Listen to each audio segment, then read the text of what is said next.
फिलहाल के लिए इन्होंने एक ऐसा दाव चल दिया है जिससे उस नोट पर से उनकी तस्वीर भी हट गई है और भारत जैसे देश को उस पर प्रतिक्रिया देने से भी संभवतया चुप करा दिया गया है। अब आप पूछेंगे ऐसा क्या हुआ है, तो हालांकि हमने शुरुआत के थंबनेल में ही इस बात को बता दिया है, लेकिन अब इनकी राजनीति एक स्तर ऊपर तक पहुंच गई है। सुर्खी इसलिए बड़ी है क्योंकि कुछ दिन पहले ही हमने एक सेशन किया था जब बताया था कि बांग्लादेश में तख्ता पलट की तैयारी हो रही है, मोहम्मद यूनुस को हटाने की तैयारी चल रही है। मोहम्मद यूनुस तो हटे नहीं, उन्होंने बकायदा ऑल पार्टी मीटिंग बुलाई और ऑल पार्टी मीटिंग बुलाकर सबके सामने एक ऐसा दाव चल दिया जो दाव इस समय की सुर्खी बन गया। बांग्लादेश ने हाल ही में अपने यहां पर नए नोट जारी किए हैं जिसमें 10, 100, 200 और 500 के नोट भी शामिल हैं और इन नोट में से 20 के नोट के ऊपर तस्वीर बदल दी गई है। तस्वीरों की जब बात हो तो भारत में तस्वीरों का चलन आपने देखा है, भारत के नोट पर महात्मा गांधी की तस्वीरें आपने देखी हैं। ऐसे ही बांग्लादेश जो कि भारत की होड़ा होड़ ही एक डेमोक्रेटिक कंट्री बनने की चाह रखता था, उसने शेख मुजीबुर रहमान की तस्वीरों को देखा था। लेकिन जिस तरह से शेख हसीना के खिलाफ बांग्लादेश के अंदर गुस्सा भड़का और शेख हसीना को भारत की शरण में आने पर या भारत में राहत पाने पर जो भारत के खिलाफ गुस्सा भड़का, उसके चलते बांग्लादेश में एंटी हिंदू राइट्स होने लगे। बांग्लादेश के अंदर हिंदुओं के खिलाफ ऐसी बहुत सी घटनाएं उजागर हुई जिसका भारत ने कई मंचों पर जिक्र किया और डायरेक्ट भी बांग्लादेश के सामने इस मुद्दे को उठाया। लेकिन बांग्लादेश ने इस बात को सिरे से शुरुआत से खारिज रखा। बांग्लादेश जो कि एक इस्लामिक कंट्री है, जिसकी कंट्री के कॉन्स्टिट्यूशन में अपने आप के लिए एक रिलीजन मेंशन है, उस देश ने अब एक दाव चलते हुए अपने नोटों पर, जिसमें शुरुआती नोट 1000, 50 और 20 के नोट हैं, जिसमें उनके करेंसी को टका कहा जाता है, उनमें से इन 20 के नोट पर इन्होंने मंदिर की तस्वीर लगा दी है। साथ ही साथ शेख मुजीबुर रहमान की तस्वीरों को पूरी तरह हटा दिया है। 1000, 50, 20 इसके नोट जारी हो चुके हैं। 500, 200, 100 और 10 के नोट भविष्य में जारी किए जाएंगे।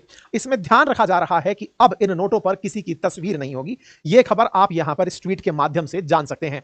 यह 2 तारीख का ट्वीट है, आज दोपहर का ट्वीट है, जिसमें बांग्लादेश बैंक गवर्नर डॉक्टर एहसान एच मंसूर ने फाइनेंशियल एडवाइजर साहलुद्दीन अहमद के साथ मिलकर के इस बात को पेश किया और ये 3 नोट इनके सामने ला करके रखे, जिसमें 1000, 50 और 20 के नोट शामिल हैं। भविष्य में और नोटों के अंदर परिवर्तन होगा।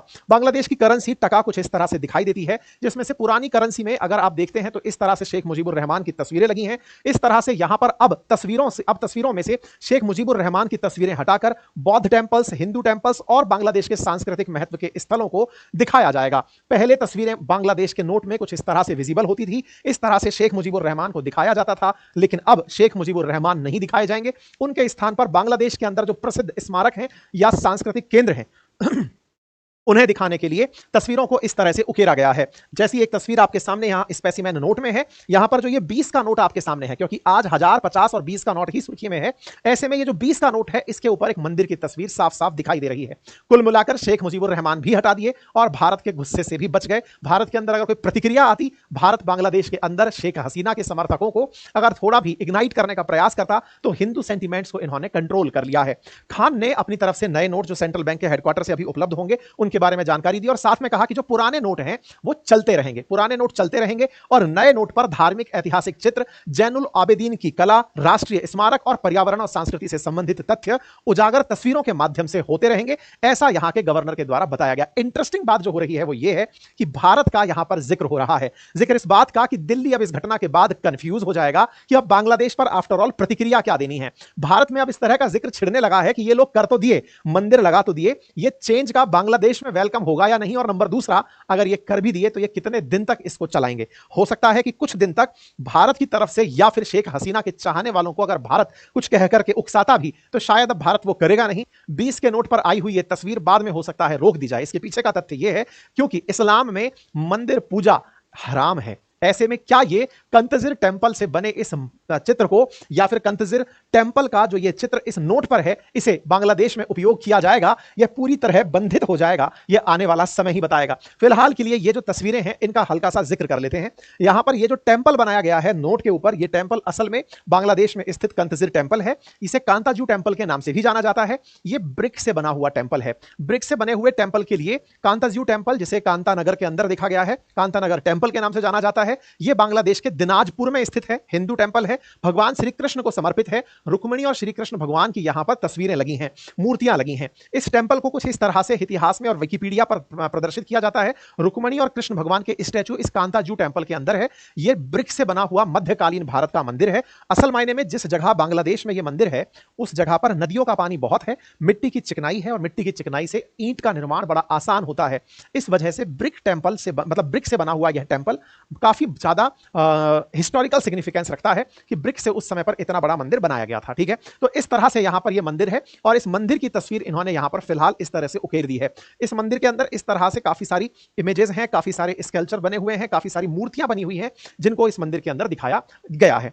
नोट के दूसरे पार्ट पर इस दृश्य को उकेरा गया है। यह दृश्य असल में पहाड़पुर मठ का है, जहां पर राजा धर्मपाल देव के द्वारा, जो पाल वंश से संबंधित थे, उनके द्वारा इस जगह को बनवाया गया था। दूसरे हिस्से पर इसको उकेरा गया है।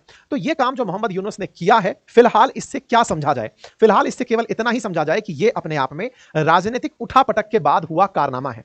असल में जैसा आप सभी जानते हैं कि शेख हसीना को जब बांग्लादेश से भेजा गया था, यानी कि शेख हसीना के खिलाफ जब अनरेस्ट पनपा था, तब शेख हसीना छोड़ करके बांग्लादेश भारत चली आई थी। और उसके बाद भारत आने के बाद लोगों का जो शेख हसीना के खिलाफ गुस्सा था वो कुछ इस प्रकार से निकला था। चाहे शेख हसीना के घर पर लोगों का धावा बोलना हो, सड़कों पर आकर प्रदर्शन करना हो, प्रोटेस्टर्स ने इतना ही नहीं, इनके राष्ट्रपिता मुजीबुर रहमान के स्टैचू तक को नहीं छोड़ा। शेख हसीना के खिलाफ गुस्सा इतना बढ़ा कि इस स्टैचू को तोड़ दिया गया और साथ ही साथ इनके प्रति जो बांग्लादेशियों के अंदर सम्मान था उसे पूरी तरह से गायब कर दिया गया। शेख मुजीबुर रहमान, जिन्होंने पाकिस्तान से पूर्वी पाकिस्तान को बांग्लादेश की यात्रा करवाई थी, वो आज बांग्लादेश के अंदर बड़े ही हीन दृष्टि से देखे जा रहे हैं, क्योंकि शेख हसीना ने बांग्लादेश के अंदर कहा जा रहा है कि 1500 लोगों को मरवा दिया। 1500 लोगों को मरवा दिया का जो आंकड़ा है वो कुछ इस तरह से आता है कि जब उनके खिलाफ प्रोटेस्ट पनपा तो उन्होंने अपनी पार्टी कार्यकर्ता से और सेना से कहकर और पुलिस से कहकर पॉलिटिकल अनरेस्ट पैदा करवा दिया और लोगों को पनिशमेंट स्वरूप गोलियों से उड़वा दिया।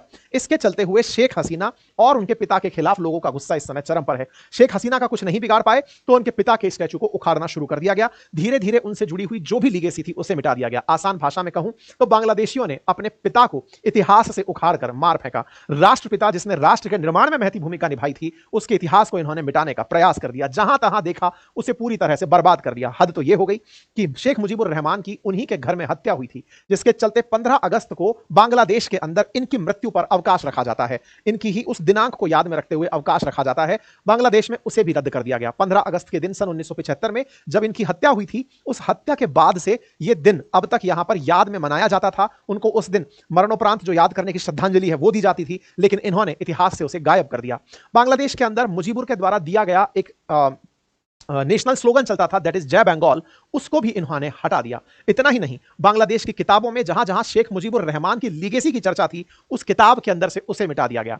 नया इतिहास लिखा गया, किताबों को दोबारा से रीराइट किया गया। बांग्लादेश की आजादी में जो भारत का रोल था, मुक्ति वाहिनी की ट्रेनिंग में जो भारत का कॉन्ट्रीब्यूशन था 1971 के अंदर, उसे पूरी तरह से करटेल कर दिया गया। मतलब शेख मुजीबुर रहमान से जुड़ी हुई तमाम प्रकार की निशानियों को मिटाने का जो प्रयास था, उसी कड़ी में अब यह नया काम हो गया है। शेख हसीना, जिनके ऊपर मास मर्डर केस चलाने की शुरुआत हुई थी अगस्त 2024 में, उसे और एक कदम तक आगे ले जाया गया। इंटरेस्टिंग वाकया जो यहां पर घटा वो आप सभी को जानना होगा। इंटरेस्टिंग वाकया यह है कि बांग्लादेश के अंदर शेख हसीना पर जो इस समय मास मर्डर का केस जिस ट्रिब्यूनल में चल रहा है, वो ट्रिब्यूनल कभी शेख हसीना ने ही स्थापित की थी। आज वही ट्रिब्यूनल शेख हसीना के खिलाफ रेड कॉर्नर नोटिस की मांग करती है। शेख हसीना ने कभी जमात इस्लामी के खिलाफ जिस ट्रिब्यूनल का उपयोग किया था, आज वो जमात इस्लाम के ऊपर से पूरी तरह से बैन हट चुके हैं और बांग्लादेश के अंदर शेख हसीना के खिलाफ वही ट्रिब्यूनल फैसला कर देता है। आज से एक दिन पहले शेख हसीना पर ट्रायल शुरू हो जाता है कि इन्होंने मास मर्डर करवाए हैं। इंटरनेशनल क्राइम ट्रिब्यूनल में रविवार को इन आरोपों पर औपचारिक तौर पर दर्ज करके सुनवाई शुरू हुई। कहने का इंटरेस्टिंग वाकया यह है कि शेख हसीना ने जो इंटरनेशनल क्राइम ट्रिब्यूनल बनाई थी, आज वो उन्हीं के खिलाफ उपयोग में आ रही है। वहीं दूसरी तरफ जिसके खिलाफ बनाई थी जमात इस्लामी, आज जमात इस्लामी पूरी तरह से आजाद पार्टी बन चुकी है, क्योंकि इसी जमात इस्लामी के सपोर्टर्स ने शेख हसीना को उखाड़ फेंका। इसी के सपोर्टर्स की जो स्टूडेंट विंग थी, उसी ने शेख हसीना को वहां के पद से हटा दिया था। तो एक तरह से जमात इस्लामी का जो स्टूडेंट विंग है, जिसे पाकिस्तान सपोर्ट कर रहा था, उसने शेख हसीना को पद से हटाया, शेख हसीना के खिलाफ एक्टिविटीज को अंजाम दिया, शेख हसीना की अवामी लीग पार्टी को पूरी तरह से बैन करवाया। अब वर्तमान स्थिति यह है कि बांग्लादेश में सभी पॉलिटिकल पार्टीज मोहम्मद यूनुस से इलेक्शन दिसंबर तक करवाने की मांग कर रहे हैं। आने वाला समय देखना होगा कि मुजीबुर रहमान वापस से नोट पर कब आते हैं। मैं ऐसा क्यों कह रहा हूं? क्योंकि बांग्लादेश में अब तक 5 बार नोट बदले जा चुके हैं 1971 से। इसीलिए अगर ये अब बदले हैं, अवामी लीग के ऊपर से पहचान मिटी है, अवामी लीग की जो मतलब पाबंदियां थी वो हटी हैं, तो ऐसा नहीं है कि शेख हसीना हमेशा के लिए गायब रहेंगी। हो सकता है शेख हसीना फिर से आए और जो इनके द्वारा किए गए तमाम प्रयास हैं वो सारे वेस्ट कहलाएं।